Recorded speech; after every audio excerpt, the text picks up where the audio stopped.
Nauwi sa komosyon ang pagpapalipat ng Kamara sa nakadetain na Chief of Staff ni Vice President Sara Duterte.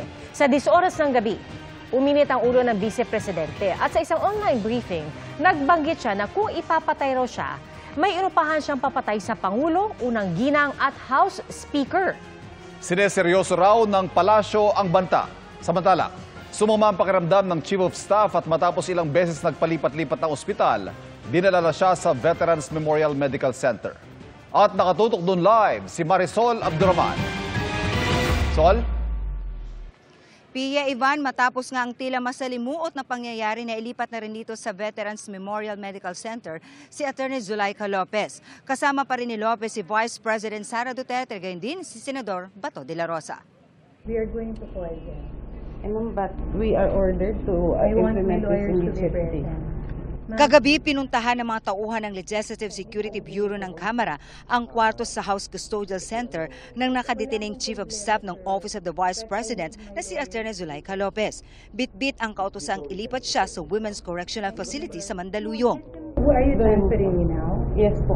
No, I really want my lawyers to be present. Attorney, ang order ng committee ng House is to transfer you immediately.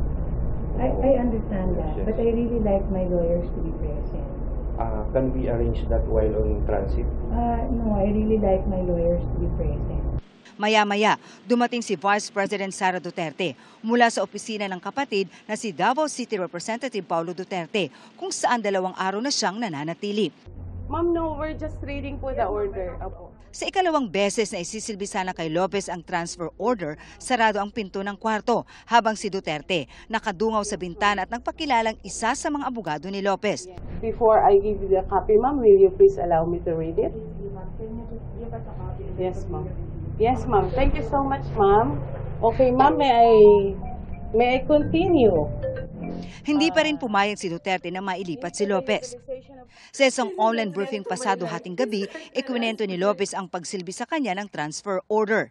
Patulog na kami. It's already 12 o'clock in the evening and then pumasok na sila one by one. I am not going anywhere and then I told them to get out of this room because as a detainee of this facility, this is my space. I have a chronic backache because I am so scared. Hindi lang to harassment. This is really a threat to my life. Nakadetain si Lopez matapos ma-cite in contempt matapos sulatan ng Commission on Audit para sabihan itong wag sundin ang sampinan ng Kamara na nagpapasumite ng mga audit report tungkol sa confidential funds ng OVP. Sa gitna ng briefing, sumama raw ang pakiramdam ni Lopez at si VP Sara na ang humarap at naglitan niya saan niya panggigit-git ng administrasyon sa kanya at mga tauhan ng OVP. Pinagmumura ng bise sina Pangulong Bongbong Marcos, First Lady Liza Marcos at House Speaker Martin Romualdez. Ninyong lahat, Martin Romualdez, Liza Marcos, Bongbong Marcos. Hindi pa kayo nakakita ng kalaban katulad ko. Tuloy-tuloy ang pag-iyak ni Lopez at sa gitna ng live stream, Sir, tulungan niyo kami! sabi noon ng bise, hindi anya pinapapasok ang ambulansya na magdadala sana kay Lopez sa ospital. Pasado alas 4 ng umaga, dumating sa detention center ang ambulansya ng PNP at inilabas si Lopez sakay ng stretcher. Ma'am, nagnakaw kayo ng cellphone. Ibalik niyo. Pasado alas 3:30, dumating sila sa Veterans Memorial Medical Center. Nagsuka siya ng nagsuka, tapos nag-collapse. Kalaunan nagdesisyon sila Duterte na ilipat sa St. Luke's Medical Center si Lopez. Isinasara ng pulis ang pinto ng PNP ambulance pero nakatayo pa sa ilalim si Duterte. Ano ba?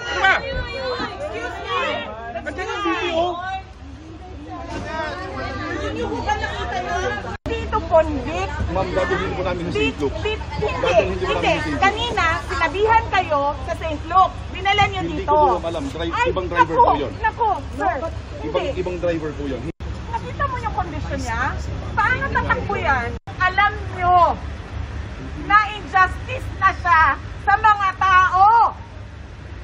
Huwag kayong bakla. Inilipat si Lopez sa ibang ambulansya na hindi agad nakaalis dahil nakaharang ang PNP ambulance.